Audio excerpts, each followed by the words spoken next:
It's always a good night when we've got Miami football talk here at Mark Rogers TV, and especially with Cam Underwood from State of the U. They are breaking down positions at State of the U. So check it out throughout the summer as they carve through the canes on both sides of the football and get you set for 2018. And, of course, the big opener against LSU. Cam joins us on a regular basis. And, Cam, how you doing tonight?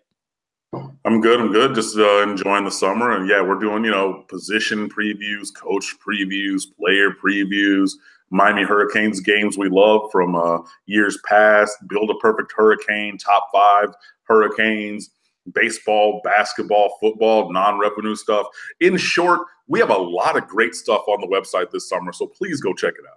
Building the perfect hurricane. So if I remember from seeing that in the past, you may take a quarterback and say, whose arm do we want? Whose leadership do we want? On and on down the line. Yeah, exactly. So just taking component pieces and like making a Franken cane, if you will. So yeah, just taking like different component parts of Hurricanes past to make a perfect Hurricane player at a specific position. So we did quarterback in the defensive end already, with all the other positions coming this summer. And it, is hopefully something that people enjoy. But yeah, I mean, I know that we're going to do position previews here on the show tonight, but we got a lot of really good stuff and a lot of really great contributors to State of the U. So I really hope that you guys read the stuff, enjoy it, interact with it. Because I think that it's good and it's fun. So we're doing, current stuff and past and future. So all rolled up into one, and that's all there for free. So please go read, enjoy. So definitely, if you want to squeeze each and every position dry, you go to State of the U, you get the full breakdown of where each unit stands. These kind of complement the discussion as we bring a little audio and visual to it as well, and get Cam's narrative that can't be replaced. And so check out State of the U, and also subscribe if you love college football across the board right here. All right, so let's start with the defensive end. So I've got the post up right here, and I will read it in depth, start to finish, a little bit later. But, of course, Chad Thomas is a name that we've talked about and his production in recent years. So he appears to be, along with Trent Harris, the significant losses. So get us started on D-end, and we'll go from there.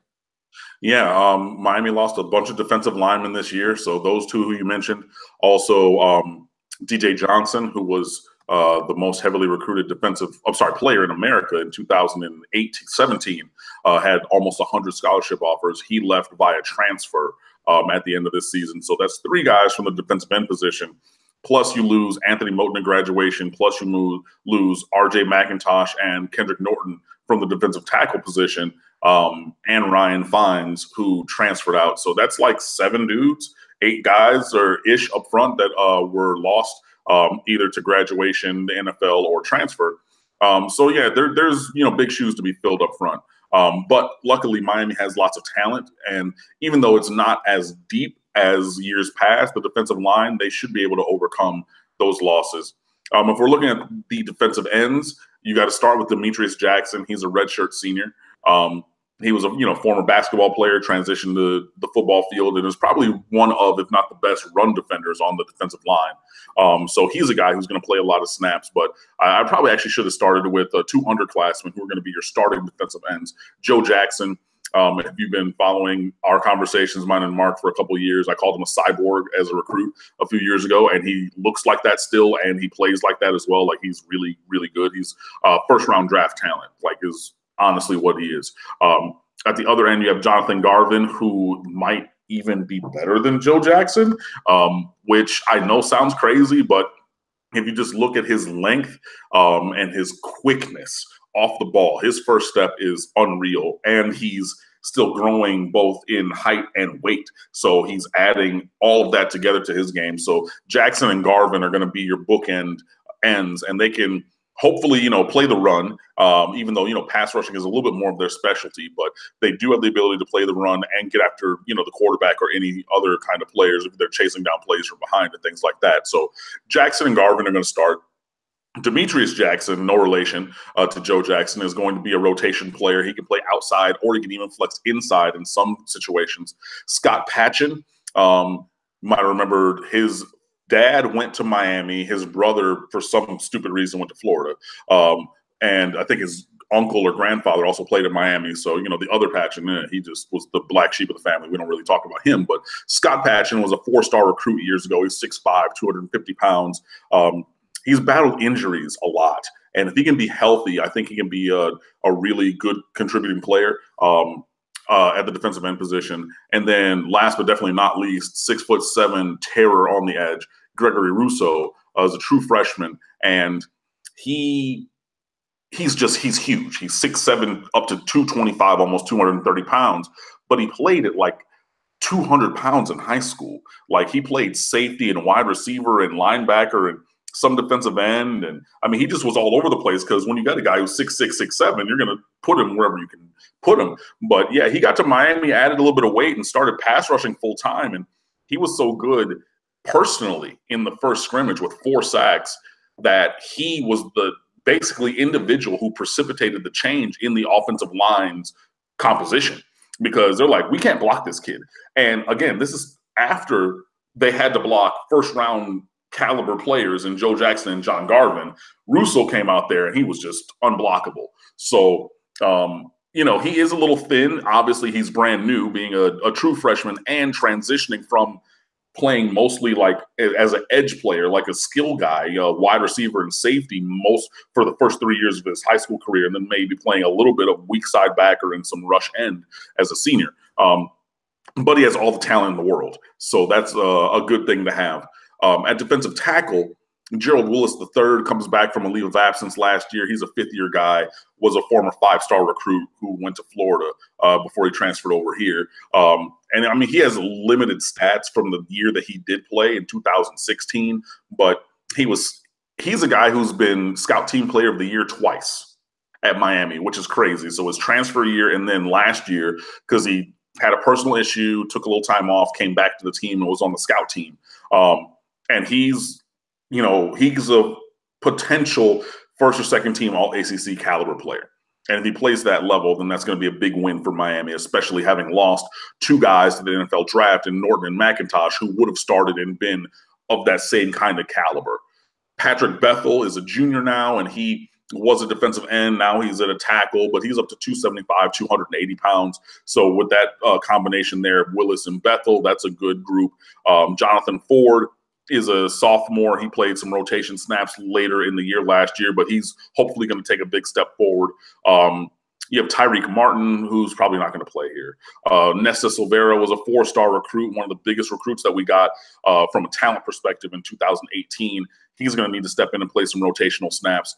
And then Miami should also be getting a grad transfer from Illinois by the name of Tito Odenigbo, who's a defensive tackle as well. And then there's Jordan Miller, who's another true freshman who probably was going to get a red shirt if not for this new rule where you can play in 4 games as a freshman but still retain your red shirt. So down the line, Jordan Miller, might have a couple games where he gets a couple snaps, but he won't really be an impact guy until like next year or the year after that even. But I've given you a few names. So Miami does have talent up front, especially if your starting line of Jackson, Willis, Bethel, and Garvin, if they play to the level of their talent, then Miami will be fine. And then mixing in some of those other guys, Nesta Silvera as he gets more experience, Gregory Rousseau, Scott Patchen, and Jonathan Ford. So on the line, Miami should be in a good spot, even if the numbers aren't exactly optimal right now. Chad Thomas and Trent Harris, 23 tackles for loss, 13 sacks a year ago. Cam ran down Demetrius Jackson, 7.5 and 3.5. Joe Jackson at 50 stops total, 10.5 tackles for loss, 6.5 sacks. And so Jonathan Garvin with just 9 tackles, 3 tackles for loss, and 2 sacks in comparison to Jackson's numbers. And you thinking that Garvin might be more talented. So being more talented versus being a better player right now, 2 different things. So explain your thoughts there. Yeah, I know that John Garvin was a freshman last year, so he's playing behind all of those guys. He's playing behind everybody who I mentioned. And it just took him a little time. And he had a couple plays where there was a penalty on the opposition or like something else happened, so it negated a couple stats. But, Jonathan Garvin is the real deal. In the spring scrimmage, like he's out there, he's starting, he's running around like his hair is on fire and making plays.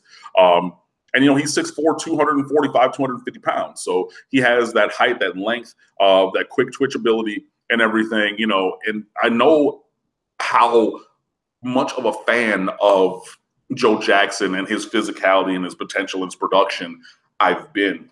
But listening to people and reading articles and hearing the coaches talk about the players, watching the videos that Hurricanes Athletics puts up, and then talking to other beat writers and things like that, I think everybody in Miami really thinks that Jonathan Garvin, his potential is limitless almost. So, I mean, even with Joe Jackson, probably with a strong season this year, he could be a first-round draft pick in the 20s or teens pretty easily because he's that kind of player. I think that when all is said and done, again, especially when you listen to other people who were around the team and cover the team and work with and for the team, when they talk in such glowing terms about Jonathan Garvin, I can't help but buy into what they're seeing. So that's really where I'm coming from. So we've got Cam Underwood on the line from State of the U. You got to join him right there for the very best in Miami football coverage. And also got about 40 people on the chat with dozens and dozens of comments. So we want to run through positions, but I don't want to rush Cam. I don't want to rush our content here because we've got all summer. So we're knocking out the defensive ends, and we'll see how far we get, because I also want to hear Cam's thoughts on some of the recruiting camps going on right now. We've got James Coleman coming on from Gridiron Now to talk Miami, Florida State. These have been fun talks as we've matched up rivals throughout the month of June. It's rivalry month here at Mark Rogers TV. So you got to subscribe to the best college football coverage out there. So when people ask questions like this, keep in mind, I'm going to throw this out to Cam. He will probably deliver an answer, but understand that we are projecting, or he in this case is projecting, like 9 months in advance, 10 or 11 months in advance. So don't hold him to this. So the first question I see on here, Cam, is asking what Miami player is going to be the first one taken in the 2019 NFL draft. First player taken in the 2019 NFL draft is going to be Joe Jackson. I think a close second could be Jaquan Johnson, but Jaquan Johnson is he's 5'11", 205 pounds, so he doesn't have great. Oh, wait, I'm sorry. Pause. Excuse me. It's going to be either Joe Jackson or Amon Richards. And I mean, that's pretty much how it goes. Like, those two dudes came in the same recruiting class 3 years ago. They're both first-round draft picks, especially if Richards is healthy, depending on team fit. Yeah, that's my answer. Joe Jackson or Amon Richards. Boom. Next question. All right. Somebody exhorting us to keep up the great work. That's always good to hear. All right. A lot of LSU trash talking back and forth, either from the LSU side or otherwise. We'll get to them. What's that, Cam? I said we'll get to LSU. Like, I know that they're we'll talk plenty of LSU. I can't wait. They really want to, get hype and talk all this stuff. Look, it's the middle of June right now. We got until September. We'll get to you, LSU. Like, calm yourselves. And so let's dive into the recruiting camps, because we've got about 10 to 15 minutes before we strike up the Florida State Miami talk and start digging up wide lefts and wide rights. So what's the latest on the recruiting efforts there at Miami? Yeah, the Mark Richt football camps have been a pretty good interaction, basically, just with the kids and the teams and the communities. So instead of doing individual camps, they're doing 7-on-7s and like big man challenge and things like that, where you kind of have group camps and things like that. So it's a little bit of a different paradigm right now. And I think they wanted to change that to see as many kids as possible before the new June to July dead period in recruiting, because there's like 4 weeks coming up after this week, I want to say, or after next week, where, it's a dead period where you cannot really meet with the kids at all. So they're trying to get ahead of the game and do things just a little bit differently. So that's been going pretty well. Miami's gotten a couple 2020 commits, Elijah Roberts from Miami Columbus, and there's a wide receiver who just committed, Marcus Fleming from Southridge. There's been positive movement there. Now, there's been a couple of 2019 kids who Miami's trending up with. Tyreek Stevenson from Southridge, who's everybody's All-American. He's been to Miami 2 weeks in a row, and it might be even 3 weeks in a row if he comes this weekend. There's a couple other guys, your Takori Couches, your from Chaminade Madonna, your just a lot of different guys are coming down. Jarvis Brownlee from Carroll City, he recently committed in this current class. After having gotten an offer, came down to camp. Things like that. Jason Munoz from St. Thomas Aquinas, defensive tackle, 2019.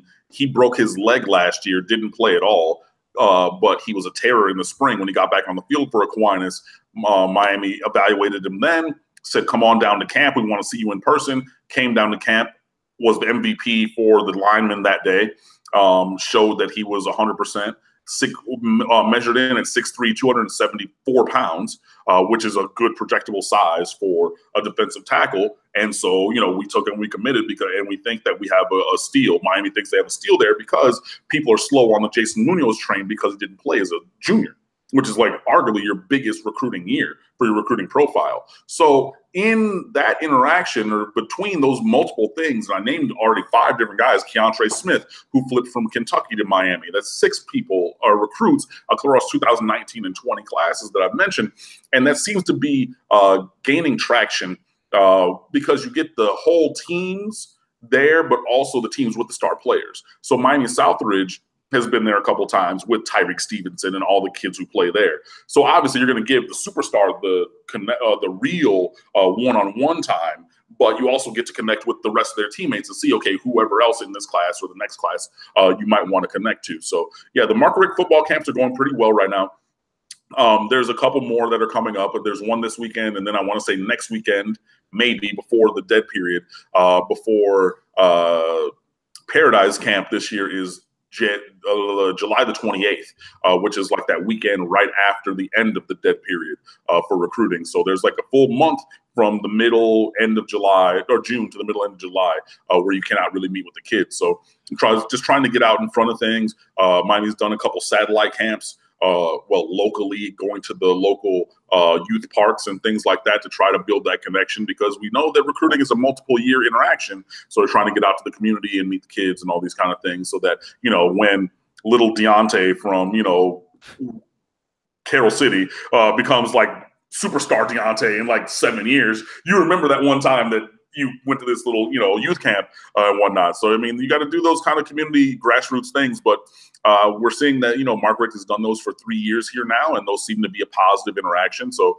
between the 7-on-7 camps with the big man challenge and then, Paradise coming up later, which already looks like it's going to have a really nice visitor list, which is going to be key, especially because that first weekend back, being able to have kids on campus, pretty much everybody in America is going to try to have their spotlight camp that day or that weekend. So Florida, I already know they're trying to have Florida or Friday Night Lights that same night. I know that Florida State's trying to have their, I don't know what they're calling it now with Willie Taggart, but their July event, they're trying to have it at the 28th.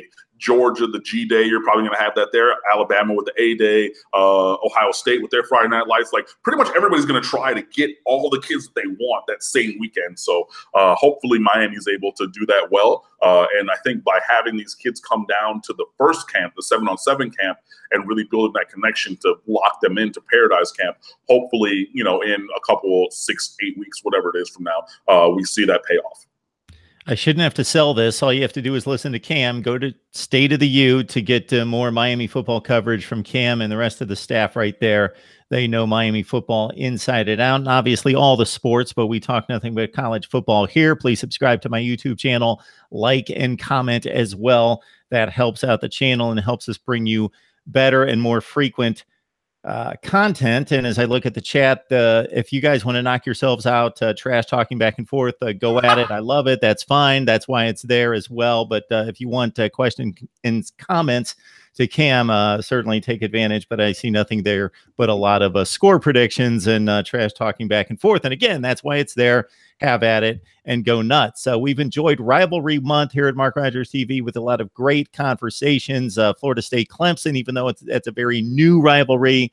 Florida Tennessee, we talked Florida State. We've talked Tennessee Kentucky, Ohio State Michigan, a lot of different rivalries, including USC UCLA. But Miami and Florida State may be the king of the rivalries during the 1990s, coming up in about 10 minutes once we get James Coleman on the line from Gridiron Now. So as you were discussing the recruiting camps and what's at stake there, Cam, I was just thinking, My question for you is, sure, there's a ton of guys out there that you would love to have, but as you say your prayers at night or are anticipating maybe Christmas in July with a certain commit that's going to become a hard commit to Miami, who would that guy be? I mean, the real thing for Miami is getting linemen on both sides of the ball.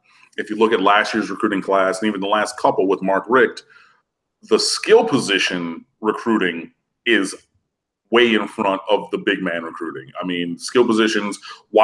Miami has arguably the best wide receiving room in America right now, and that's just based off of the last 2, maybe 3 years of recruiting. So, really just getting big guys. So, Evan Neal from IMG Academy, 6'8", 300 and well, he was 391. People say he's down to like 365 or 355, something like that, playing offensive tackle.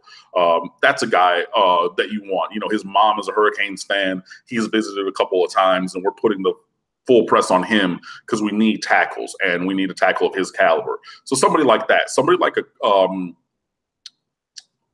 Chris Bogle from Cardinal Gibbons, which is around the corner from my new house. Or where I'm living. It's not my house, but whatever. But yeah, he's a 4-star defensive end. Braylon Ingraham from St. Thomas Aquinas, who just transferred over from Dillard, who plays defensive tackle. Lloyd Summerall from Auburndale, who's another 6'5", 6'6", long, lean edge rusher guy. I mean, any and all of those guys, especially just the linemen, that's really where I want to see things take off. In addition to a Tyreek Stevenson from Southridge, who is an All-American, and we need a dude like that in our safety room. You want. I would say that's really where it is. Everything else is going to fall into place. And obviously, I would like a quarterback. So hopefully, Michael Johnson Jr., who's pretty much Miami's only targeted quarterback right now. So all of our eggs are in the Michael Johnson Jr. basket. And I would like to see that pay off because, he's a dynamic 6'4", 201 pound, 190 pound, whatever it is, dual threat kind of kid. He might not come in and play early, but he's the kind of talent that you need. And I really believe that you need a quarterback in every single class. And I mean, he's an Under Armour All-American. So Johnson is nothing to sneeze at. And every school that's also recruiting him already has 1 or 2 quarterbacks committed. And Miami's put so many resources into recruiting Johnson. Like John Richt, son of Mark Richt, quarterback coach, has flown out to Oregon countless times. He did 5 times in the spring evaluation period. He did multiple times. That was last year's period in the fall. So he did 5 weeks in a row in the fall. He did a couple more times in the spring, took an unofficial visit down here and all these kind of things. Like, I mean, it's just, you're putting the full court press on Michael Johnson Jr. And like at some point, you got to make a decision, man. I mean, and everywhere else that you're looking, it's like, okay, well, Nebraska, they have 2 guys committed. Oh, well, how about here? They get somebody committed the next day. How about here? The Oregon, where his dad is an assistant coach, they decided to take another lower-rated kid from the state of Washington instead of Michael Johnson Jr., who's a higher-rated kid who lives in Eugene, Oregon. So they're like, oh, he's going to go to Oregon with his dad. If he was going to go to Oregon, that would have already happened. So I'm just wondering, like, why are we still waiting? And I think, like, by that Paradise Camp, that July time, like, yeah, Michael Johnson Jr. really needs to make a decision. So between him, Evan Neal, Lloyd Summerall, Braylon Ingraham, Chris Bogle, I would say those would be, and Tyreek Stevenson, those 7 would probably be at the top of my list. And I know that, like, hardcore recruiting fans are saying a name that I'm forgetting, and I'm sorry. So we've got about 50 people on the line, and as it typically happens, it takes people a little while to find us. So what you need to do is, obviously, after we're done with the discussion with Cam and later with James Coleman from Gridiron Now, you jump on the video processes and posts in just a few minutes after we're done, and you catch up with what you missed. And of course, Cam, as soon as I said that you're open for comments and questions, we got about 10 or 15, like, actually pretty decent questions here. So we're not going to be able to get to all of them. Maybe I'll store these later, put them in a bank, and we'll get back to a mailbag discussion with Cam here soon. So maybe the first one's not necessarily one of the good questions, but just because of it being a little provocative, I'll throw it out there. Howard Smooth asking about and hopefully this is a typo. Hopefully he understands it's Ken Dorsey and not Kent Dorsey, but Ken Dorsey is offensive coordinator. I mean, that would have been nice in the past, but he's the assistant AD at FIU now. So it seems from the outside that he's trying to get into athletic administration at a level that's higher than football coaching. So while, I mean, yeah, it would have been nice because obviously he was the quarterback coach in Carolina, with the Carolina Panthers, I should say. So when Cam Newton won his MVP, Ken Dorsey was the position coach there. But yeah, I just don't think that he's, I mean, and I've seen the pictures of him on the field at FIU football practice because, like, he works at FIU now. But it seems to me that he's trying to take his trajectory higher than just the football field in athletic administration. Okay. I am attempting to get James on the line here, and we'll throw out one more question for Cam. Cam basically answered that one, considering he went through a number of recruits. This person asking for the top 3 that he would like to see. Scheme and personnel. What kind of scheme and personnel? Would you make any changes in scheme and personnel to the offense? Yeah, I mean, I just want to see maybe a little bit more motion, a little bit more, I call it hard play action, where, you put your back to the defense, that kind of a thing. And then just being as creative as you can be. I mean, you have all the athletes in the world. Like, you're not except for a 6'8" tight end. And actually, Will Mallory's 6'6", so he's not far away from that. But you pretty much have every single type of player on offense that you want. I mean, obviously the offensive line needs to be better, but you have 4 or 5 running backs who have a diverse skill set. You have 8 receivers. You have 2 new freshman tight ends, and then some also ran kind of guys behind them. But I mean, yeah, I want to see wrinkles on top of wrinkles. So if we're doing the read option, I want to see a wrinkle on top of that. If we're putting DJ Dallas at Wildcat, I want to see some new wrinkles on that. I mean, the basics should obviously, your staples need to be good, but I don't think that there's a limit to what the personnel will let you do creatively, as long as instruct it and tie it together well. So you can't just have like a random aberrant play that doesn't look like anything else. But as long as things fit in the system of the offense, and with the offense that we run, I think they will. I think that we can be as creative as we want. So while we wait for James Coleman from Gridiron Now to jump on and start up our rivalry chat, FSU and Miami, Jarren Williams, N'Kosi Perry, someone's asking who's the better player? More athletic, N'Kosi Perry. More polished, Jarren Williams. And I think that there's a good chance we could see both of them this year, especially with the new 4-game freshman redshirt rule, where Jarren Williams can play in games and still retain his redshirt. Now, had this been enacted before last season, I guarantee you that in that Pittsburgh game last year, and probably in the bowl game, and maybe even in the ACC championship game, but basically from the last 3 or 4 games, we would have seen N'Kosi Perry last year. And now Jarren is in the advantageous position where he could potentially play in games and keep his red shirt. So, yeah, on the athletic basis, I think that N'Kosi Perry is a little bit further ahead. On like a procedural, polished skill basis, I think that that's going to be Jarren Williams.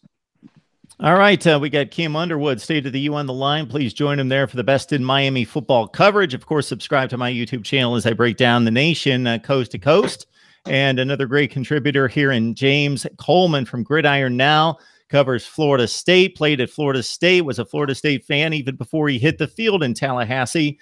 So we have had a whole lot of fun with James and a number of contributors talking rivalries across the country. So this one stands at 32-30 as I check out Wikipedia, with, of course, the Canes breaking a losing streak with the last-second touchdown pass down that right sideline last year in Tallahassee, winning 24-20. Before that, Florida State with, 7 consecutive wins, if I'm counting correctly there. So, James, since you're just jumping on the line, we'll start with you. And, of course, the unique angle that you bring is your remembrance of these rivalries. So we'll go back to 2002 to 2005. And I definitely have some questioning for both of you concerning the other party that could wedge themselves into this rivalry from the state of Florida, but we'll get to that later because it's an interesting take I think you both have on that other school. But we'll start with the 2 primary players here, Florida State and Miami. James, and some of your memories. The biggest one is actually the first ever FSU game I ever went to was 2099, excuse me, 1999, FSU versus Miami. I watched all the games when I was growing up, even when we were in New Jersey with my family being a transplant to Florida. But even when I was growing up in Tallahassee, I watched a lot of the games. But that was the first time that I ever really went to a major Division I college football game. Before that, I actually got a chance to watch Miami play FAMU during the years growing up. That's where my mother went to school. My father went to school. But I remember those games and thinking like, man, I want to be able. When I saw it live, I was like, I want to be on the field in that game. It was a lot of energy. I liked the way those guys played. A lot of talking, trash, a lot of fast, a lot of speed, a lot of violence. I loved it. Then when I got a chance to play it in 2002, unfortunately, I was on the bad end of a lot of epic games. 0-2 with the missed field goal. Greg Jones went for 200 yards in the first half, and just getting a chance to see Willis McGahee and just what an amazing running back he was. And then 2003 in the pouring down rain, they did not recover that onside kick. It was like 5 yards out of bounds, but whatever. I think Ron Cherry, referee, and Ron Cherry hated playing them in the Orange Bowl as well, where I'm on one of the iconic FSU plays where I got a great block on Vilma, and then Greg Jones and Sean Taylor got an opportunity to get really acquainted. Seeing that play live was awesome. 2004, another loss, but just again those teams, and then obviously in 2005 where I scored a touchdown against Randall. Unfortunately, Leon Williams had to be on the wrong end of getting trucked in. I know Brandon Merriweather. I know other people who know Brandon Merriweather. And one day I'll get a chance to meet him and ask him why did he come and help his friend? He's there. He's clearly there. He could have maybe it wouldn't have worked anyway. It didn't matter. But bottom line is, it was some great times to be there. Great games. So many like Greg Threet went to compete against him in high school in Tallahassee. You get a really chance to know a lot of these guys, and we talk mad trash. But from a player's perspective, from when I was there, and a lot of the knows that I know, and a lot of the Canes that I know, we just talk trash. And when it's that weekend, there are no friends. But then after that, we all played in the league together. We all played in all-star games together. We all just go in and talk, and just kick it up. We can have a cookout. But like I told you in the other one, I just don't like Florida guys. I can't get over. I'll get over that one day, maybe when I'm 50. We'll get to Florida for you guys in just a second because I can't wait to hear it out of both of you. But I'm looking at the score ledger year to year, and it's bringing back a lot of memories. And the other thing I didn't need the score ledger to know is that from about the mid 80s on until very recently, there's a lot of small numbers next to both teams' names because they were always very high in the rankings. We talked last night, James, about Ohio State, Michigan, Auburn, Alabama kind of being the gold standard all time. Army, Navy's a different deal. That's in its own class, but all time. But once the 80s hit, wow, it's tough to trump this one. And the talent on the feed, the speed on the field, Cam, in regards to matching up Miami and Florida State. Yeah, I mean, that's what people tune in for. I mean, you know well that I'm from Detroit, and I would watch, the two games from the state of Florida that I would see every year were Miami, Florida State, and then Florida, Florida State. And just the speed pops off the screen, and then when I was a freshman in 2000, when we finally got off the Schneid and beat them then, I was in the Orange Bowl. That was the first time I had, seen that. And just, even having gone to Michigan games growing up, even having seen these other teams and thinking that I had a good idea or handle on, this is what top level athletes move like. This is what they look like on the field. Nah, not at all. Because Florida, Miami and Florida State, is it's a different kind of beast, and I don't like them necessarily, but like James is alluding to, I at least respect Florida State, there's no friends during that week, like period, like whatever. But outside of that, generally, like I respect Florida State, they play hard, they do their thing, we play hard, we do our thing. There's other teams that I don't necessarily respect or will ever respect. And we'll talk about that a little bit later, but yeah, I mean, just looking all over the field in all those games, especially, James was talking about the games that he played in from 2002 to '05. Like on both sides of the field, those are guys who made the league, like whose names like they had these iconic moments. Like, I didn't even go to Florida State. I don't like Florida State. Like they're not my squad, but I remember when Greg Jones trucked Buddy from North Carolina. You know what I'm talking when he's like Dexter Reed, I was there. Exactly right.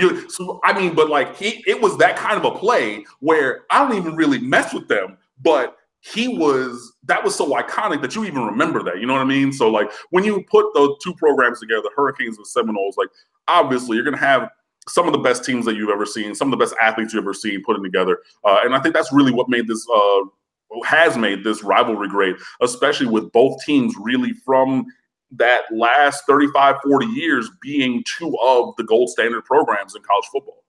So you guys will do much better just going back and forth and not me getting in the way of the conversation. So maybe I'll just get a conversation started by saying, hit me with the highlights, hit me with the low points in terms of the gut wrenchers that still stick with you, still sting, and then those ones that still make you smile, make you bow out the chest and feel really good. So we'll start with you, James, and then I can kick back and just enjoy this. All right.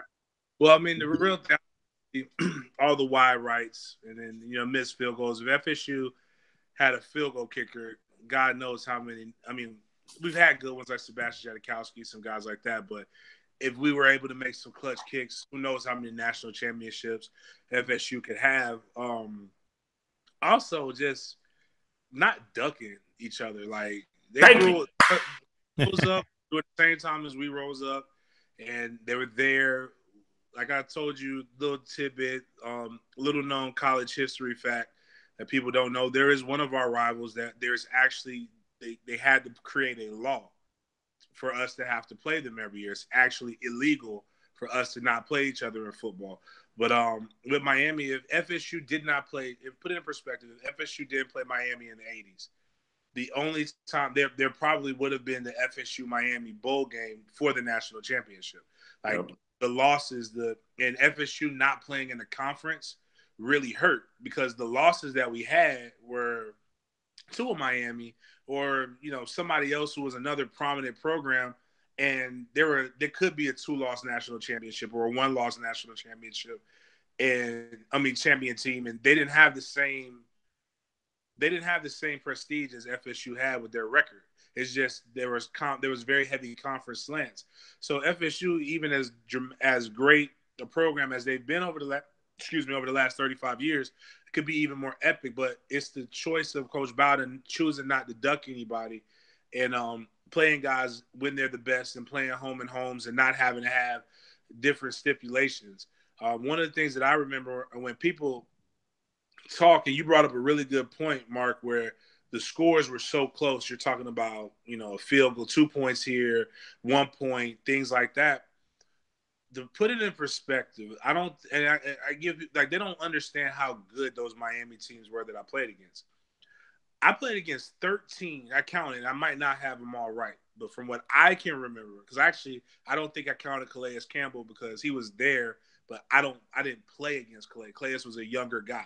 I think he ended up not seeing the field till he was a junior heavy. But I played against 13 first-round draft picks on defense, not 13 first-round draft picks.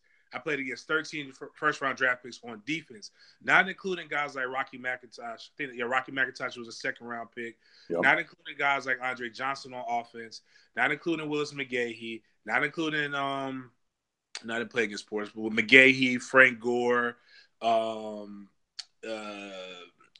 The offense. There's a couple offensive linemen that they had that went to the league that played well. Again, there was just so much firepower that they had during that time, and it was just, it was amazing to watch. Chantel, God rest his dead.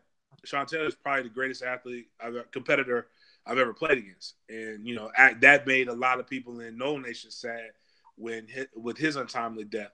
But it's just that kind of respect going through that, and we were able to hold our own. And we had a lot of guys that went on to the NFL, but these were guys that not only went to the NFL, but went to the NFL and played very well, and be remembered for a long time. One really good athlete Actually, real hard. I'm gonna tell a story about what goes down in the breakdown in the film room. Is we circled Vince Wilfork. And Vince Wilfork was an ironic type of dominant. He's a large man. He's always been large. He could, in 10 plays, he only fired off 4 times. The problem is it was never 4 plays in a row. And he was so big that you could not just move him out when he didn't fire off. He just plugged the hole. But when he fired off, there wasn't a damn thing you could do about it. In the Orange Bowl, when we played them, he split a double team, and I'm going to ISO up on the linebacker, and I remember running by him and like, yo, that's not how the play is designed.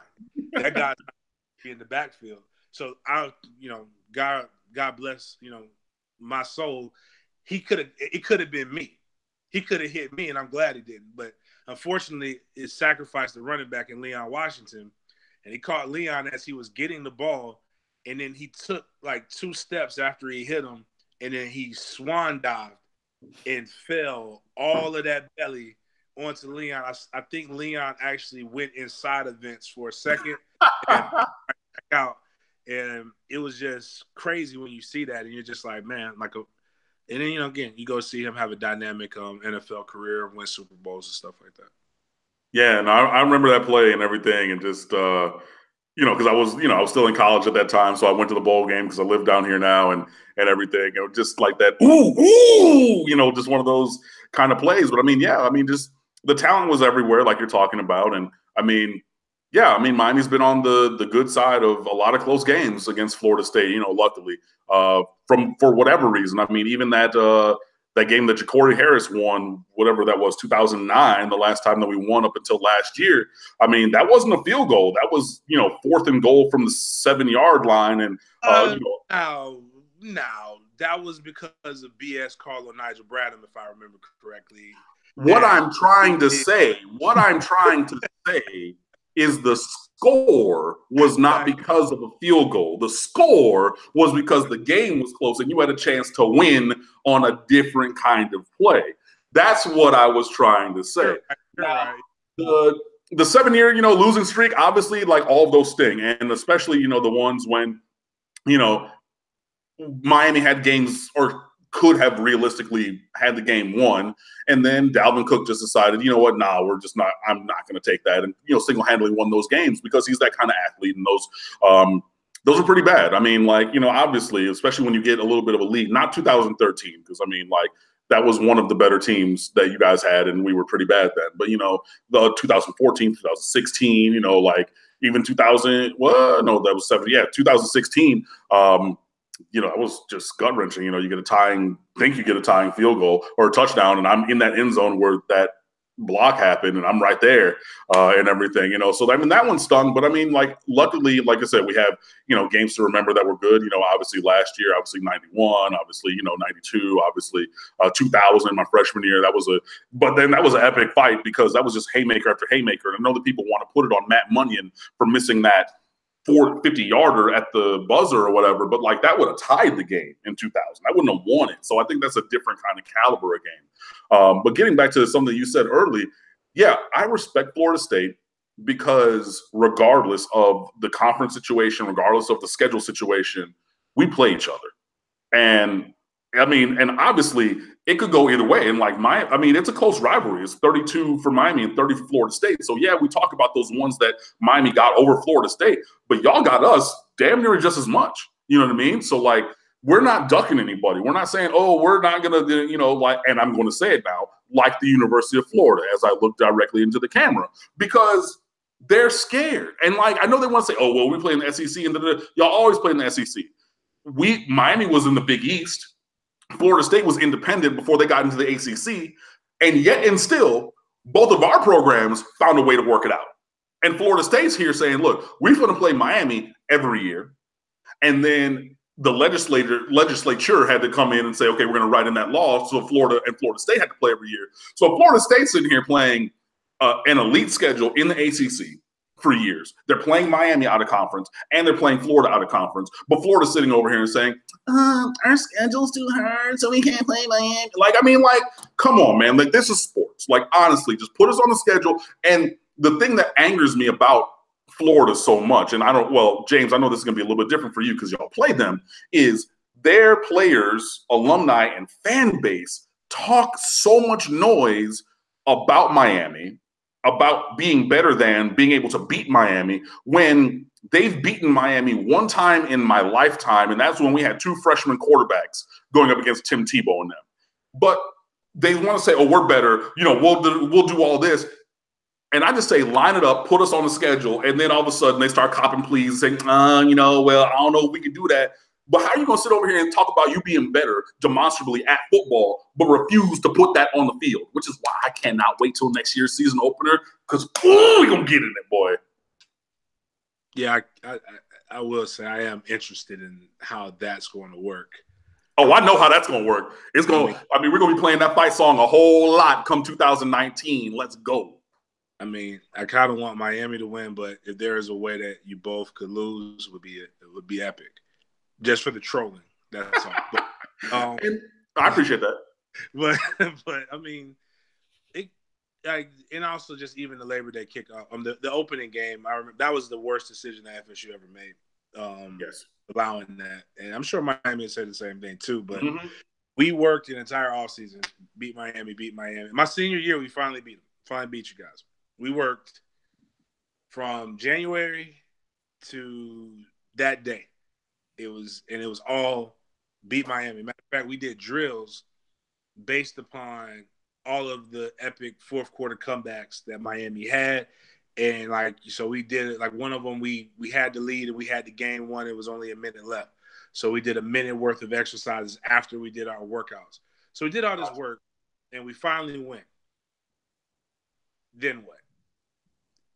We beat Miami. All right, what do we do now? That's all we talked about. We kind of got out of our element, but but when it's in this normal schedule, I think we normally played my first 2 years and all the other senior, because the other upperclassmen were mine. I think it was about game 5 is when we traditionally played. Most of the time, October, that first weekend. Yeah, there's always been a little moving around, but most of the time, because the other part of it is we're full pads all the way up until Miami before we started moving the game around. So we knew, we beat Miami. The older guys who had played in the national championships had seen it. They're like, guys, man, we beat Miami. Practice is cake.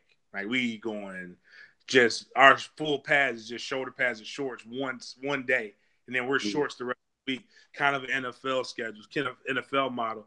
But when you lose, you're gonna go a couple extra weeks with full pads and you're gonna bang. But just the way you go into it, the fight songs, and I've shared with you before, Mark, and I've shared it in my writing. I was more of a fan of FSU, but I was going to Miami. I liked Miami. Randy Shannon was one of the coldest guys I've ever seen in my life, and it really broke my heart to see him go to the University of Florida to coach. But I guess you got to do what you got to do.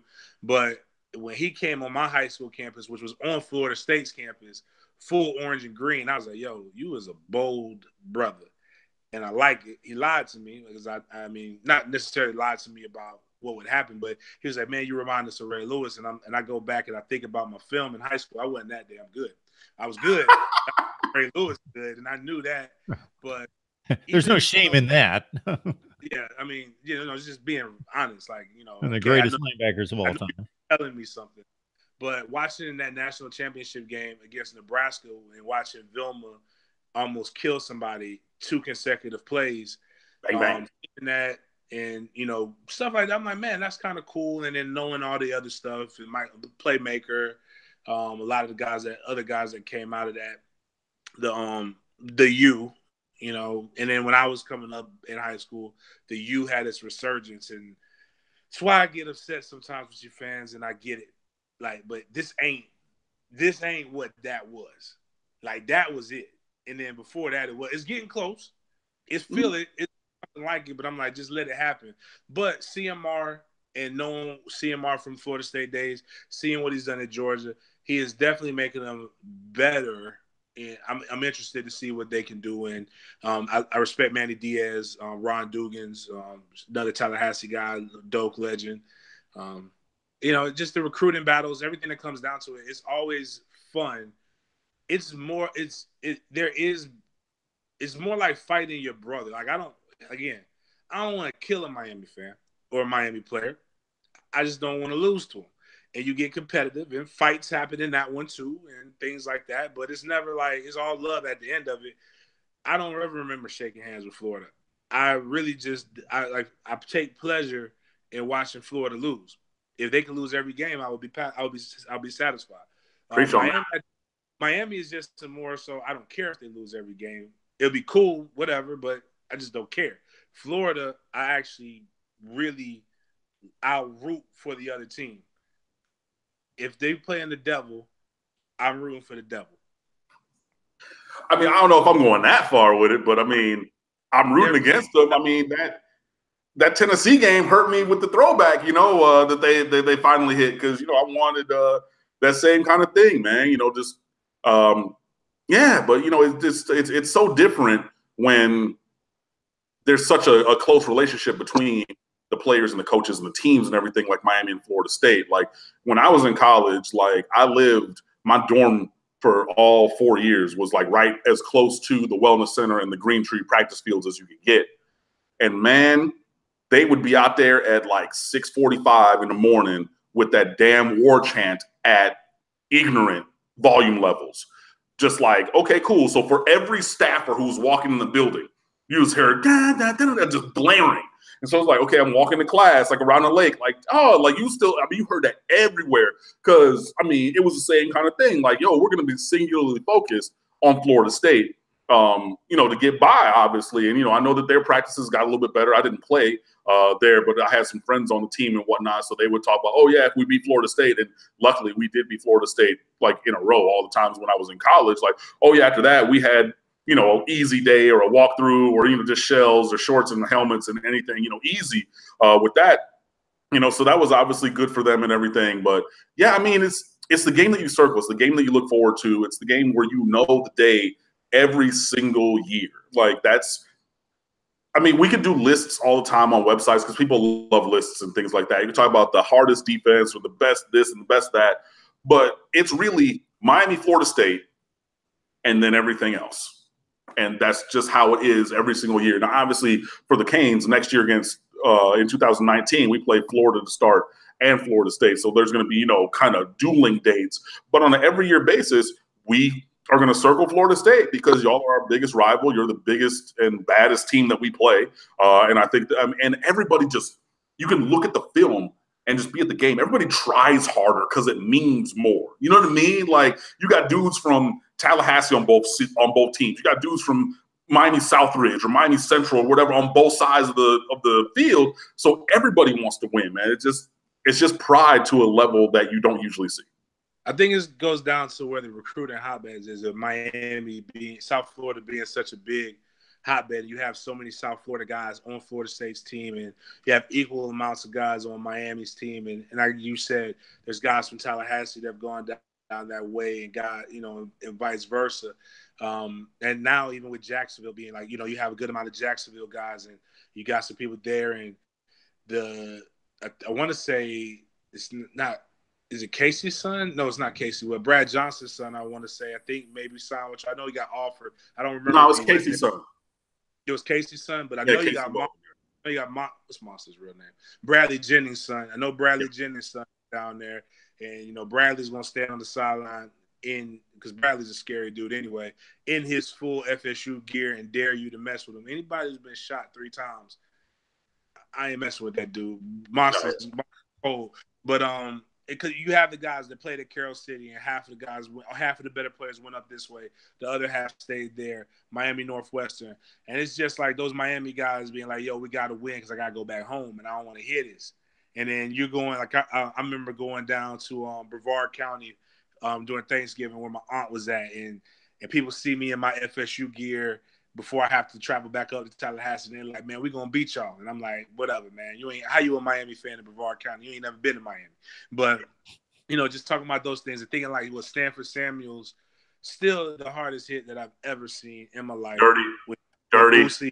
dirty. No, I'm gonna dirty, say this. dirty, The person who dirty. trouble for he speared him. No, that's why the man had to be in the hospital, because he came across the blind side and speared the man. Nah, dirty, dirty. If Brock doesn't throw that pass, that hit doesn't happen. He should have never thrown that pass. That's the first. Well, I mean, yeah, still, like, I'm not saying that he just went out there and went on the sideline and speared the man. Like, obviously, there's other factors in there. Yet and still, even with that pass being thrown, that was dirty. He speared him. I mean, it was the greatest hit I've ever seen in my life. Like, I've never seen some porn that Mark. I don't know if you've ever seen it. Yeah. Give me a year and set up the play. What's going on here? Right. 2003. Pouring down rain game. Okay, I watched the game. ESPN Classic, I believe. Everybody's uniforms are soaked, like head to toe, wet. Stanford Samuels, the first Boosie I ever met in my life, is a DB, maybe 170. His son right now is going to be one of the better players at Florida State next year. Stanford Samuels the third. Roscoe Parrish is running the drag across the middle. Brock Berlin throws it late. If you'd have thrown it a little bit earlier, it could have been a better play. Throws it a little late, right into a waiting Stanford Samuels, and I kid you not, all the water that was on Roscoe Parrish's jersey evaporated. He was completely dry for 2 seconds. Feared him. I mean, it was a dirty play. Like, yeah, it's true. He was running the drag route and Boosie hit him. It was a dirty play. Like, regardless. Like, I mean, it was dirt. Like, go back and watch. And actually, you know what? If you look up 2003 Miami, Florida State, you can watch the highlights from Cane Freak 2001 on YouTube. Go watch the play. I'm not going to do it right now because we're obviously here and I need my audio for that. Watching it was right a dirty now. play. He speared the man. The man spent the night in the hospital with internal bleeding. And not from just getting hit. Because, look, John Billman hit people hard. Sean Taylor hit people hard. Ray Lewis hit people hard. They didn't have to spear nobody. Come on, man.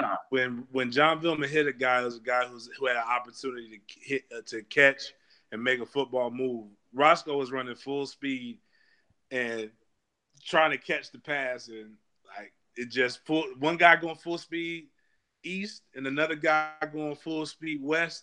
Dirty. Something bad happened when they connect. I know. Exactly. Something bad did happen because Stanford Samuels dirty ass speared him. That's what happened. That was bad. That's why we have insurance. I mean, I guess. I mean, it came in handy that day, boy. Let me tell you. Wasn't that a clean hit in 2003, though, Cam? No, that wasn't a clean hit. They Not called it clean. That wasn't a clean hit. No. There was no penalty on that. It was a pass breakup. No penalty. They called spearing back in that day. There's no spearing. Sure they did. Should have called it on that play. I don't know why they didn't. No, that was dirty. Like, period. Like, that was straight dirty. That was filthy. That was disgusting. That was dirty. I mean, all those superlatives that you added to it are all true, except for dirty. No, it was dirty.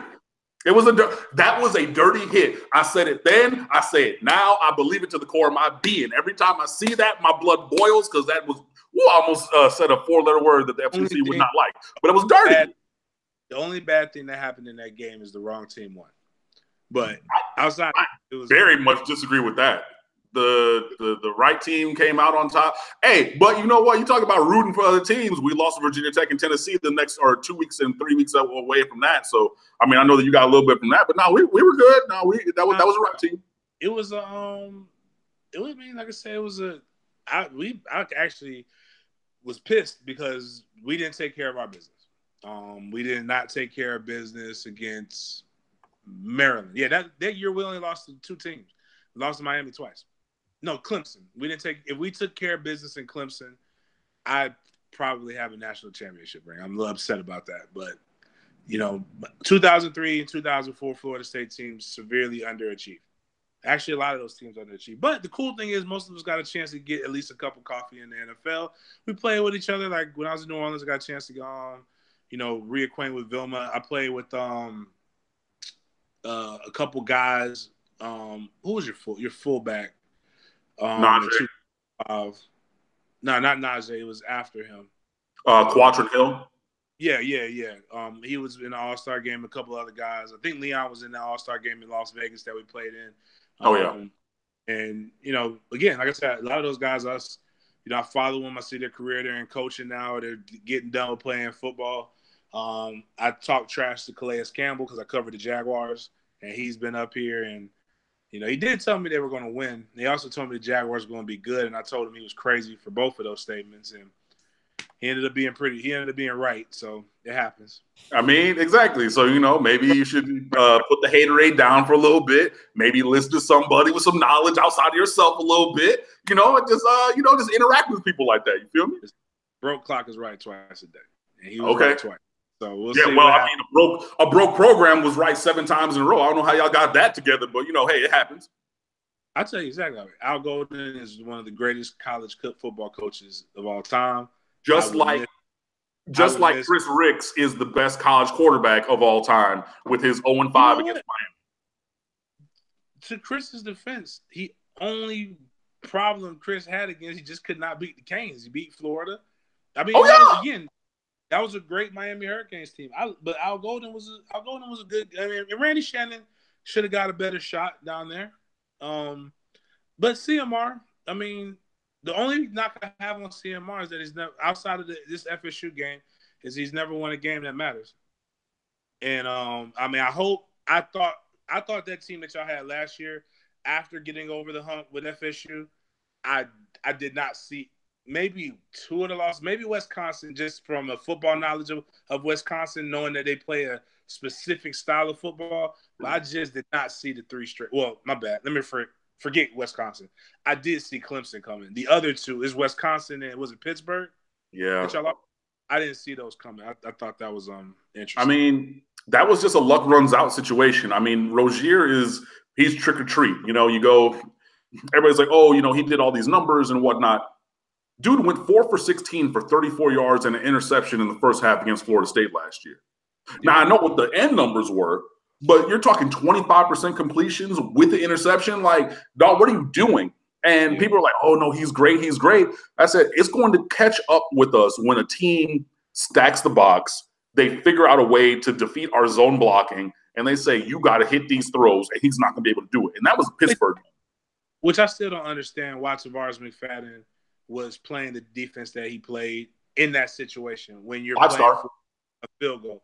Yeah, I mean, it's trash. 5-star. See, that's the thing. One thing that I'll say again about that no other criminal will say, because I'm a dope boy and I did mat drills. And I could do this real mat drills, not what y'all doing down there now. But is that Tavares McFadden, I hope he'll have a better career in the NFL because of the system he's in with the 49ers.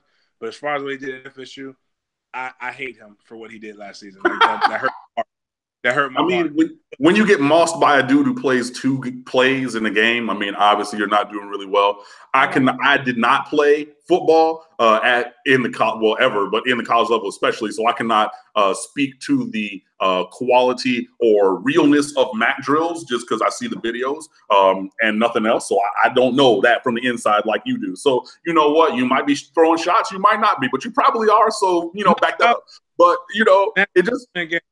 And y'all version of mat drills is better than that 4th quarter match that Jimbo had us doing. So, I mean, it's funny where it's funny to hear people just trash Jimbo so much now after the one season, and like especially just on so many levels. Like the man won y'all the national championship, got y'all up there in 2013, had elite recruiting every single year, had y'all stacked with talent. And I know that the performance last year was not what you want it to be, but I just don't necessarily think that the rampant trashing of Jimbo is rooted in reality. Oh, it's very much so. See, the thing is that most people only look at the surface. Here's the thing. What was before 2013? Actually, take away 2013 and 2014 and tell me who Jimbo Fisher is. Like, before you answer that. No.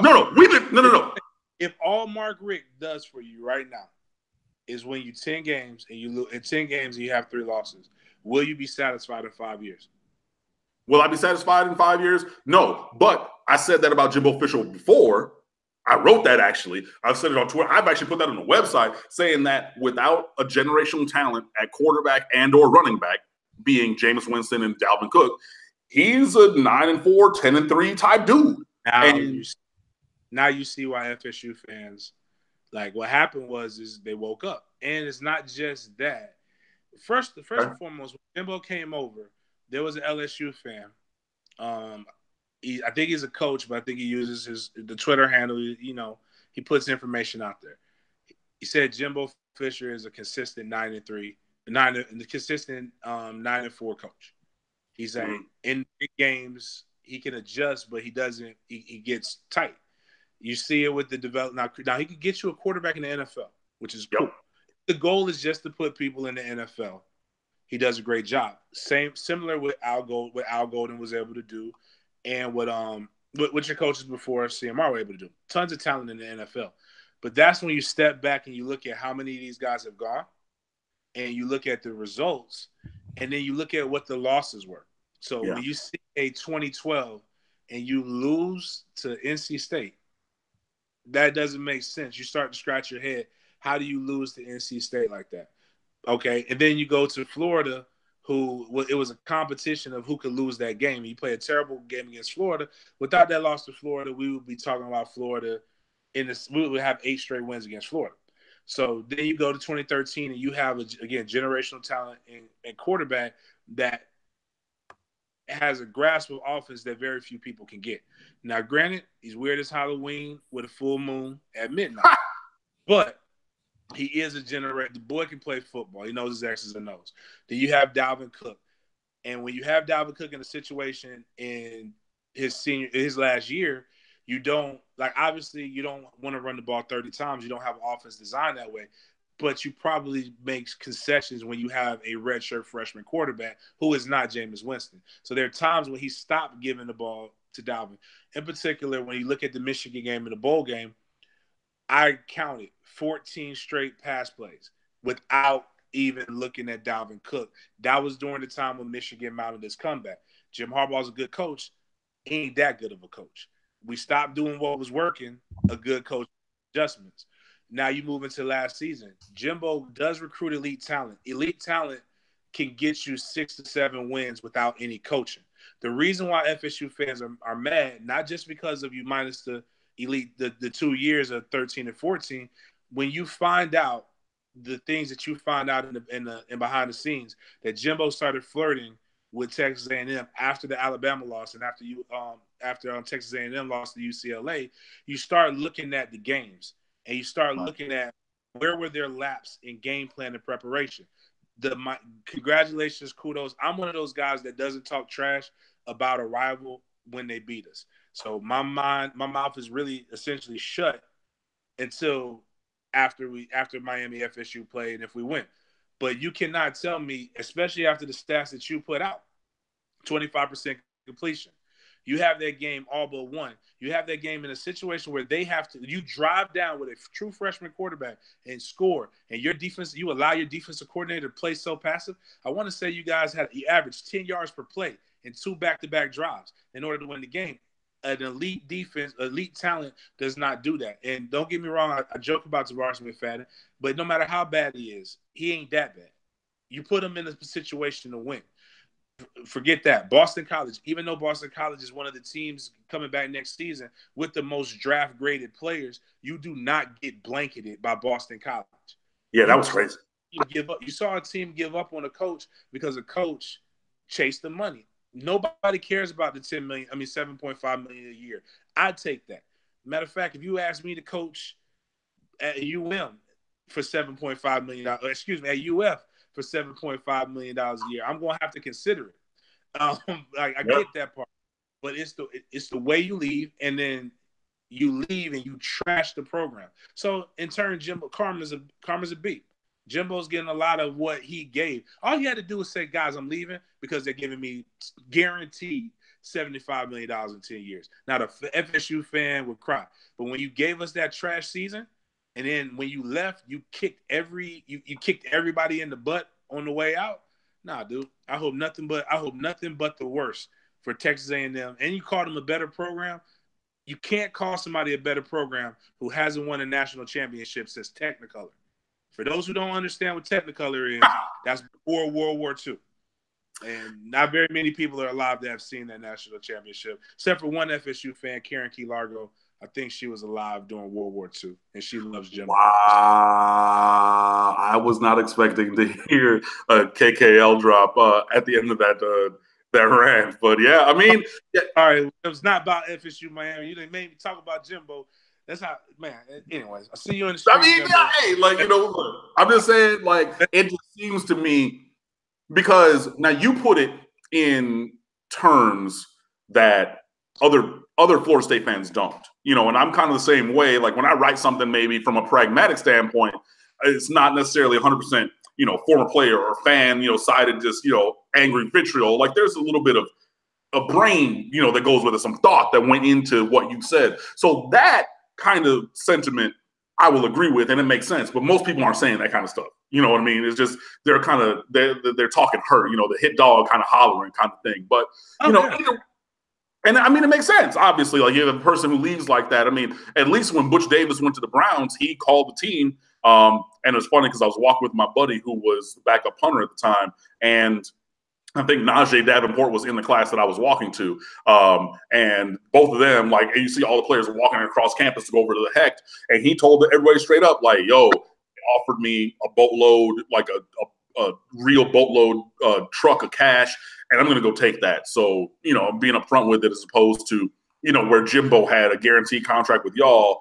And so you couldn't actually fire him. It was just if he left and took this other guaranteed contract or not, because, like, whatever. And he did it every year, and they gave him right. what he wanted.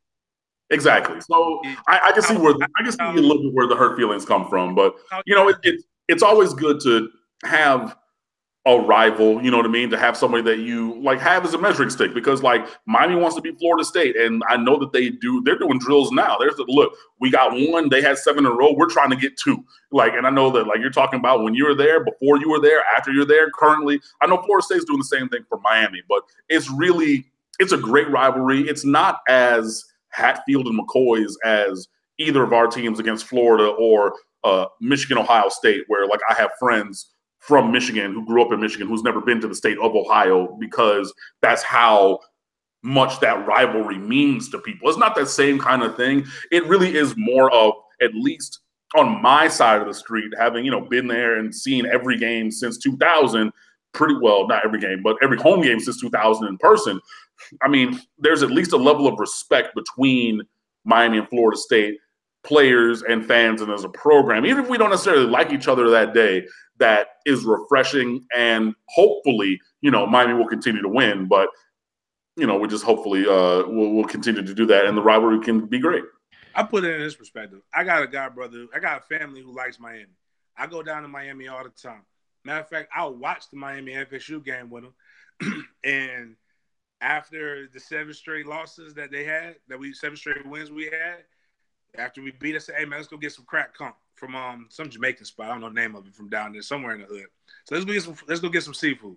And then after we lost this year, I'm sitting there all distraught, man. You know what he told me? Hey, bro, let's go get some. Let's go get some food. It's kind of one of those things, like, but the other part of it, nobody purposely vacations in Gainesville at all. Like, I wouldn't go to Gainesville. Like, I'll go to Miami, and the best people to go to Miami are probably people who are there, and so you'll see your friends and you'll hang out with them. Plus, the other side of it is when I was coming up, I figured most of those guys would be in the NFL anyway. So it's, you're going to probably be teammates with one of these guys in some capacity. Not as many people went to the NFL from the other school when I was in there. They've done a good job with they did a good job with Meyer, but he's gone now. So yeah.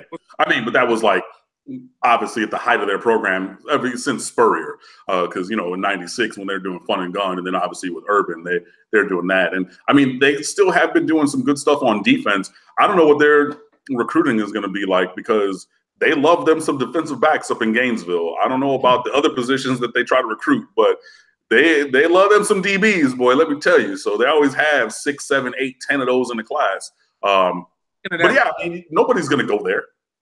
Speaking of recruiting, what are your thoughts on? I mean, obviously you guys had a really good class last year, talent perspective, but just from a purely analytical perspective and not trolling. What do you think about not really fulfilling that depth, that lack of depth at D tackle, especially when you got guys that left early? Like, you got Nesta, who's very talented. You got a young man from here in Jacksonville who kind of rose up the ranks, but probably isn't ready to play this year. And I think before the signing day, what did you have? 2 scholarship defensive tackles on? Like, Like, does that not concern you? Like, is it concern that Mark is going out just getting guys, but not necessarily doesn't seemingly are getting guys that you actually need?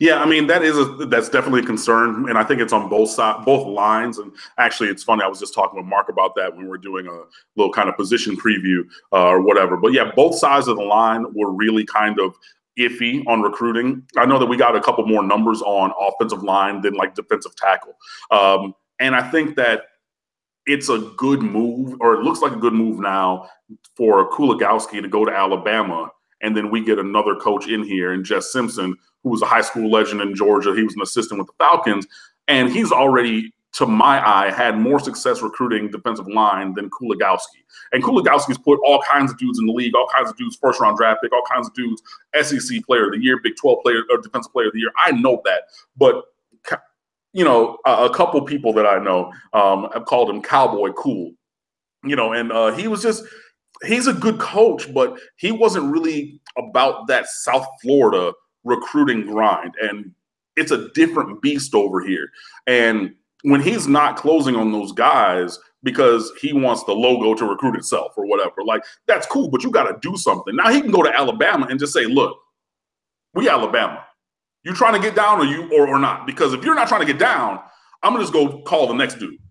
And that's a different interaction than you really got to hit the ground. You really got to get with those kids. You really got to press the action in recruiting, I think, more from a Miami standpoint than he was willing to do or used to doing.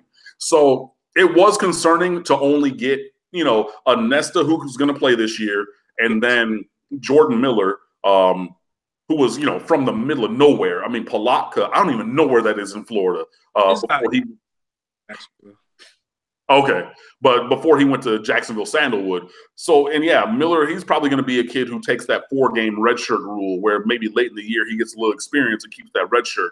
We're going to get a grad transfer from Illinois at D tackle. You get Gerald Willis III back off of a leave of absence, and hopefully he's the beast that everybody says he was on scout team and whatnot. But yeah, I mean, from a narrative and analytical standpoint, however you want to look at it, on the defensive line and offensive line, I think there's much to be desired in recruiting. And hopefully what we have on the roster now, especially at defensive tackle, which you asked about, hopefully we can get by enough and have the top line players do what they need to do. And then you get a Pat Bethel, hopefully has some development. John Ford has some development. So you get maybe, 4 guys. And then Demetrius Jackson, he can play and he can flex inside sometimes. And he's done that for the last couple of years. So now you got 4, maybe 5 guys with the grad transfer on D tackle who can play during games. It's not perfect depth, but it's better than the 2 scholarship guys that we had on signing day. So it's hopefully in a passable spot. But yeah, I would definitely like to see, with our new defensive line coach, the whole defensive line recruiting, especially inside, get better. Okay, that's fair. I mean, outside of that, I mean, the class was pretty good. That was the only thing that I was like, man, I would have thought that, because a lot of Miami fans, a lot of people I know were like, we got top 5 class, or top 3, I think. Because we did at the time. Yeah, at the time, but when I told, and especially because you did a really good job on the early signing period, and the first thing that I said, I'm like, guys, you did. I'm not knocking that. The problem with the fact that you guys signed almost a full class on signing day is that there's still a lot of people out there, and you don't have a lot of room. And I'm like, you didn't solve the need per se. It's like you got better in player places, but you got to hide some stuff. But and I think, to be honest with you, the biggest recruiting job that Mark Richt has to do this year, which I think you might get one of them to stay because the kid is smart and he really wants to get his degree. I don't think the other kids staying, and if either one of them stay, I think it's foolish. But Shaq Quarterman and your why can't I think of the young man, the other man from Jacksonville, Rain's name? Pinckney. Yeah, Pinckney. I don't like if the biggest recruiting job that Mark Richt has is keeping some of these talented juniors home, like not is getting them to come back for their senior year. Yeah, I mean, and that's the thing that obviously, they're going to need to work on. And, it didn't really go well last year. And I think that part and parcel of Coach Kuligowski kind of just saying, look, if you want to be here at Miami, great. If you don't, cool. and whatever, because he was kind of halfway out the door to Alabama. And that's why, McIntosh and Norton went and got drafted in like the 5th and 6th rounds. But, let me ask you this. In general, how do you feel about Willie Taggart's recruiting right now? Recruiting? I mean, good. Yeah. Probably about as confident as you guys were, not using this as a snapback, but about as confident as you guys were at early signing period. I see a lot of people try to make something of it, and it's really foolish, in my opinion, because they're saying that we're not getting people on campus, but every day we're getting people on campus. It's quite one of the things that I think is lost from Willie Taggart's strategy is a family vibe. You can't get a family vibe when you constantly have 200 kids on this campus. And the more you can get to personally know some of these recruits, the better it is and the better your odds are for actually landing them. And his ability to close, who am I to question? We were very much so in it for 2 guys who ended up not coming. Those guys come, and you talking about FSU going from a 65th and 247, and I want to know 65th in Rivals and like 70 and 247 to a top 10 class. And I think we just finished like 11 and 12 in both 247 and Rivals. The close was epic. So I know what he can do with a little bit of time. And he's had a lot of things that he's had to catch up with in a short amount of time. I mean, the guy's been there since November. He had to salvage a recruiting class. He had to hire coaches, and he had to try to put together a recruiting board for 2019 all at the same time. It's very difficult. But the one thing I've heard of everybody who's gone on a recruiting visit is they absolutely love it, and they like him. Not to make it what it isn't, but when he comes into your living room, it's different than when somebody else comes into your living room. I got a chance to get to know Willie Taggart from when UF went through their saga when they fired Coach McElwain. When they fired him, I got a call from a booster that I wasn't supposed to get a call from because I ain't a UF grad, but we were talking, and they talked to me about Willie Taggart. And I had never even put all of those things together. Then I'm thinking he lost his mother. He didn't lose his mother. I hope, God, please don't lose your mom. He lost his father, and then his mom was a little sick. My man's on the West Coast. He's a Florida boy. He want to come back home if the opportunity's good. But I'm sitting here thinking in my head, I don't like Florida. But if Willie Taggart goes to Florida, and what I've heard and what I've seen about Willie Taggart, man, that's for my son, and Mark heard me talk about him the other day about it. If that guy comes to my door and say he wants to recruit my son, I gotta listen. Like, I'm going to listen. And when I look at that, and then so when he comes in and you hear him about the FSU fan, and yes, there are some things that's quirky. There's a lot of quirky things about a lot of these coaches. There's some things that are cool. I actually like the personalized gifts. People picked on him about us having the young man from Orlando commit, and they put the Mickey Mouse thing on there. Hell, I got a 5-year-old now. I like Mickey Mouse. It's cool. Mickey Mouse is an OG. So I ain't got no problems with that. But he's probably he's a breath of fresh air, and is more Bowden-like than what Jimbo was. Jimbo had an opportunity to be iconic at FSU, even outside of the other things. But I think his energy was, I got to make people forget about Bowden, which is the exact opposite of what you do. Bowden is a god in Tallahassee. True. And Taggart back and embraced it. And I was never able to not have access when Jimbo was there. I was asked to have access when Taggart was there. It's a difference. Okay. So now, that being said, this is still FSU. We're not used to the coaching search thing. He got 2 years. Really, he's got this year. Like, if it does, I'm not saying to win a national championship.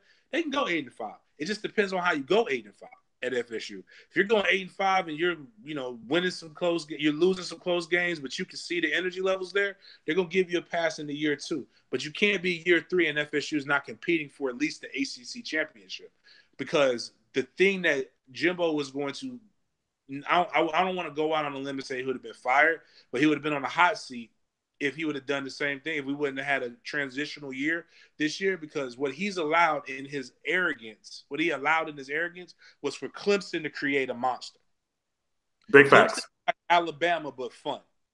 And that actually makes me more afraid than a Florida or a Miami, because I believe they got something good there with Dabo. I'm kind of hoping that Saban retires so that they just go and put the Brinks truck out of Clemson, and they ain't got to worry about that headache no more. Then I have to worry about that once a year.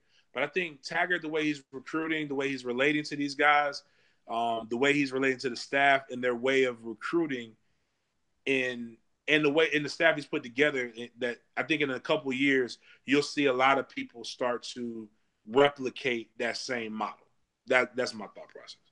Okay, I mean that's fair. So I was just trying to see where your head was at and everything. So Dugans, but it's all good. I mean, Dugans knows that he's in a better spot. So why is he going, leave the penthouse to go back down to the trash, bro? Like he's moving on up like George and Weasley, bro. He over here now. I mean, it's cool. I mean, I got, getting paid. I respect it. His daughter at Miami and all that other stuff. I ain't mad at him.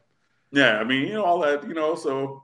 But I mean, y'all made a run at him, and I know that Georgia made a run at our tight ends coach, and we were able to keep both of them. Thank goodness, especially tight ends coach, because he's the one who has us recruiting in Jacksonville so hard right now, Hartley, and whatnot. I mean, but I'm gonna be honest, Jacksonville, you can have it right now. But all right, then. Now, because 2020 is crazy. Like the talent that's coming out, we got talent in 2019. Jacksonville will always have talent.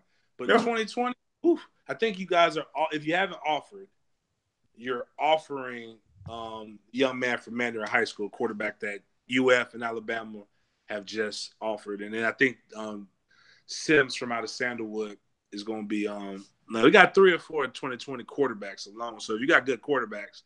Well, I mean, you got Brad Johnson's son, Max, who is Mark Richt's nephew from Georgia. He's a 2020 as well. So I know that fits, but we're probably harder on Max Johnson than anybody else. So I know there's options, but, there'll be things that happen. But, look, last year in 17, Hartler got a couple guys out of Jacksonville. He got like 3, I want to say. You got 3 in 16. You got 3 in 17. You got another couple in 18. And then you got Jeremiah Payton from Fletcher, who's probably one of the best wide receivers in the state, coming down now. So, I mean, I'm just all I'm saying about Jacksonville, even for next year, is this: we've been there with the same coach for a minute.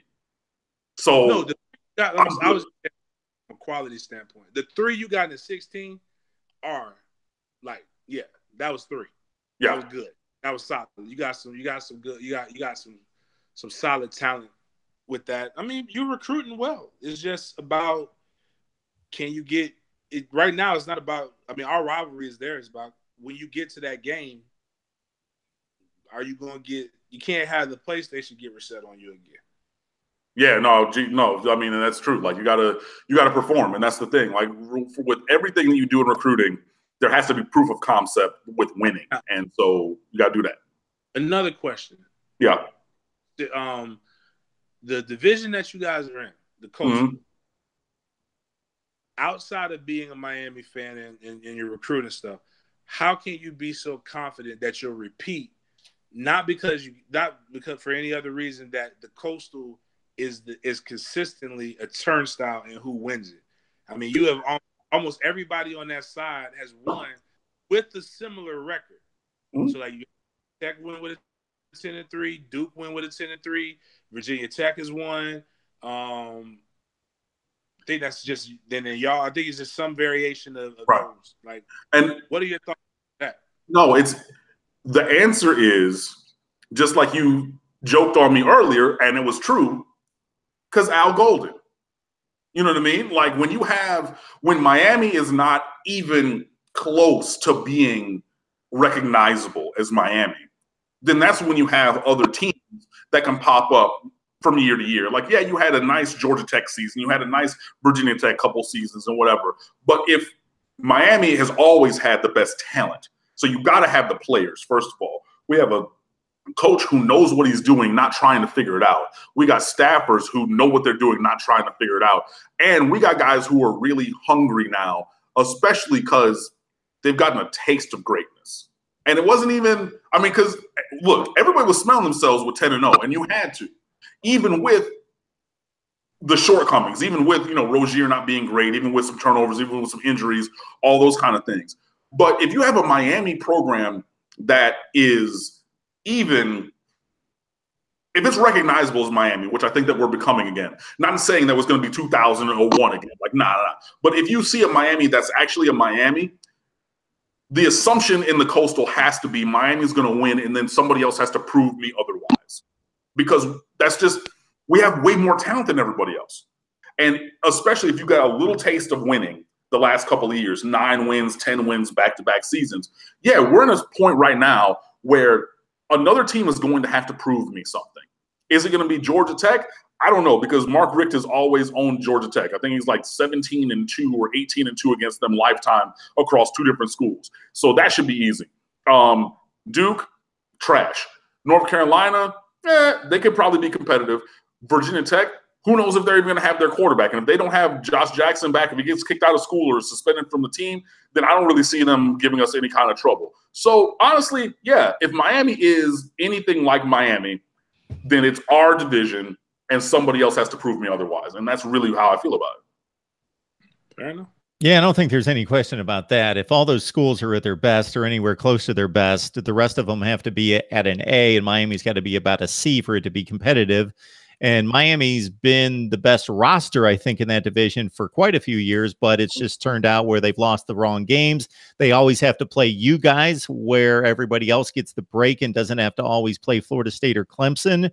So they automatically have a challenge in the non-division schedule that not everybody has to face. Now, Georgia Tech does because they always face Clemson, but Miami's got the best roster, the best talent pool, and the best facilities and resources and everything else in that division. And obviously the best recruiting base, which trumps everything else. So Miami's got to be at a C level and somebody else at an A and I think that's what's happened over the last 10 years up until what we see right now.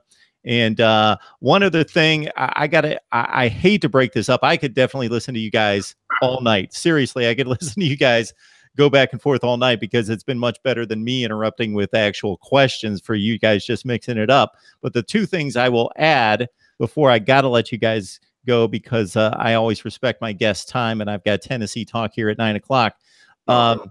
That number 1, it was a good call on the Texas A&M Technicolor because I looked it up. 1939 was the last time the Aggies won a national championship. Ironically, that was the last time the Wizard of Oz, that's when it was released. And obviously, the Wizard of Oz, they actually put that in Technicolor way back before anything else was in color, obviously after the fact. So that's the call on there. James, I would love to discuss the Mark Richt and probably have Cam on for the ride as well, the Mark Richt narrative, because unless you're just a guy that counts national championships as being big games, he has won big games at Georgia. He's won the SEC when the SEC was the best conference. He won it twice, right? At least twice. 0205 in a decade. So to my point, we're a top 5 coach. Like, and not just, let me rephrase it. So not just 2. He won the SEC East 3 times, I believe. At least 3 times. With 4 times that I can think of off the top of my head. At least 4. Who was the all-time leader in wins in the NCAA when he was done, and a guy who's still in the NFL with the Detroit Lions. Now, he ran into Alabama.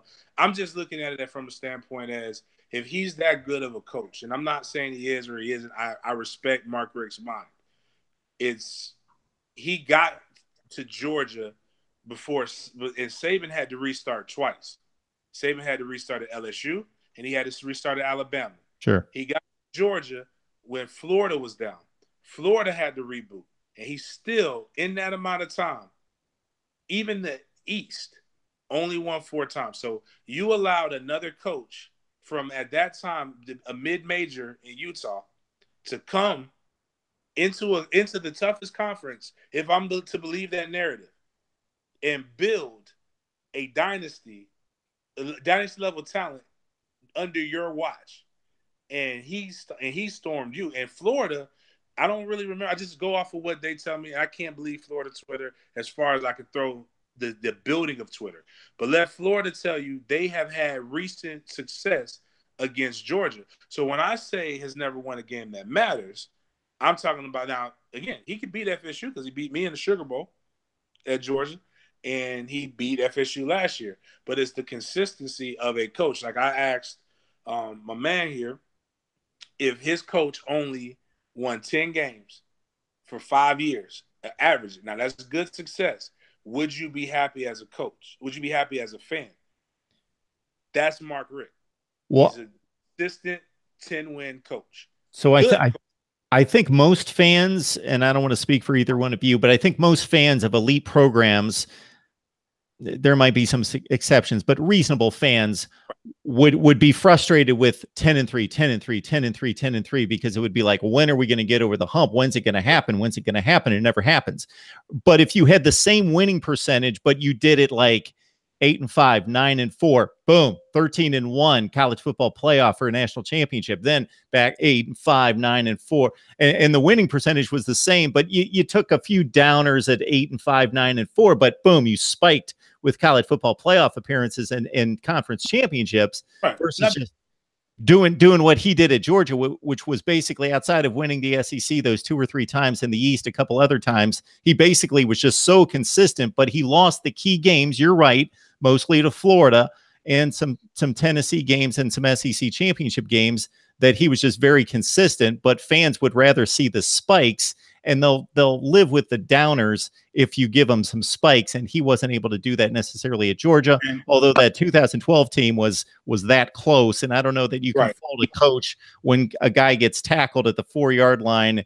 It's like Jim Harbaugh losing the Super Bowl when Colin Kaepernick can't find an open receiver in the end zone and time runs out. I don't, when you take him to the brink, you can't actually execute the blocks and the passes on the field for him. And that's the thing with Miami. I'm sorry to cut you off, but like when we fired Larry Coker and everything, because obviously through Butch's, the end of Butch's tenure and through the beginning of Larry Coker's, it was, we lost the second game of my freshman year in 2000, didn't lose again until my senior year. You know what I mean? So like, you're trying to chase that and everything. And yeah, you want to have that, that floor of 9-3 regular season, and then, have those spikes like Mark's talking about, but you can also get burned trying to chase that. And if you look at Miami over the course of the last 10 years before Mark Richt got here, that's exactly what happened to us. We're trying to, chase the moonlight, if you will, and just trying to capture that, and we couldn't. So, I don't obviously want to say that I want to be 10-3 every year. Like, okay, we're just going to make that. Like, no, I obviously want to not lose a damn Pittsburgh game and not lose to Wisconsin, which is a team that we were about on the brink of blowing out because they couldn't run with us. They couldn't keep up with our athletes. And then Malik Rozier throws one of the stupidest interceptions I've ever seen in my entire life, and gave them the opening to come back into that game, because when they got that ball back, then they say, cool, well, now we're going to lean on you. We're going to grind on you. We're going to take that speed element away. So, and just like we've talked about, if you don't have those 2 games, you're talking, instead of 10-3, you're talking 12-1. And even if you beat Pittsburgh and had a more competitive score against Clemson, there's a very good chance that still could have been college football playoff. But that's the margin for error there that's so tiny, where if you don't hit those shots when you have the ability, that's when things can kind of go off the rails. So, 10-win average, that's obviously better than going 6-7 and having 9 guys drafted like we did a few years ago, which was like one of the first times in the longest time that you had more guys drafted to the NFL than wins that the team had, which is ridiculous. But, hopefully with Mark Richt coming down here and changing his coaching interaction slightly, instead of being such a CEO coach and just overseeing everything, he's being more engaged in the day-to-day. He's obviously calling plays again, which he hasn't done since his early years at Georgia. Hopefully those little tweaks will pay off with big results for Miami moving forward. The only advice I have for Miami fans is this: you guys got to stop acting like everybody hates you, because nobody hates Mark Richt. You have the Arnett, you have the second, you have I know Coach Bowden had a direct connect with God. Tim Tebow is Jesus' nephew. Mark somewhere in those things. Like, you can't hate Miami because Mark Richt is there. That's why I'm like, guys, you that's the only thing that doesn't stand out. Like, that's the only thing that I'm like, man, like Dennis Erickson, a-hole. Jimmy Johnson, time a-hole. Straight up. Schnellenberger, old a-hole. But cool. I like the old school. I like Schnellenberger. But some of these guys you like, then Mark Richt. Like you wanna hear him recite the Lord's Prayer. Like, you want to see that. It's like that's why I was just telling people, like, man, y'all get over that. Nobody hates you guys. No, because my counterpoint is people hate Miami. I think people still do hate Miami. They hate the logo. They hate the institution and the thought of Miami, but they don't hate Miami for Mark Richt being an a-hole. So it's like a different thing. Like I get that he's a very pious guy. I get he's a very likable guy, all those kind of things. But like just the general specter of Miami, because a lot of people remember those ass kickers that we gave to them years ago. And they're like, nah, we hate that. You get obviously with this millennial culture of the turnover chain and everybody like, yo, I got that. They're like, it's a different vibe. And I know that could rub people the wrong way. But whatever they dislike about Miami, I will agree with you. It's definitely not Mark Richt, because like, how can you hate him? You guys are Drake. Nobody really hates Drake except for Pusha T. Like Drake, no matter how tough Drake raps on his songs, and you can vibe with it, and you like gangsters can vibe to it. It's still Drake. I don't even think that we're Drake though, because like I think that there's more people who openly, honestly dislike us than Drake, and it might not be abject hatred to that level, but like I don't know about that one. I have to think about that and get back to you. My daughter says she wants to hear "Nice for What." I'm playing "Nice for What," and I'm gonna bob my head to it. It's just okay. Like, it's the perfect example. It's no knock. It's just kind of like we like Mark Richt. Like we can't hate. Okay, I'll take it. All right, guys. It's been tremendous. You guys are welcome anytime. You already know that. Cam Underwood, State at the U, been contributing here forever, and it's been a long time in terms of online life. But join him and the rest of the staff there at State at the U, Miami football coverage and athletics across the board. James Coleman, Gridiron Now, doing great work for us in the last several months, talking up Florida State football. This is tremendous, and this is why you subscribe to Mark Rogers TV. We bring on the very best bloggers, broadcasters, and writers in the industry, and you guys are at the top of the list. You guys are tremendous. We got to make room for some Tennessee talk. I'm sure you guys have a lot of respect for the Tennessee Volunteers, but I won't let you comment because I don't know that that's necessarily the case.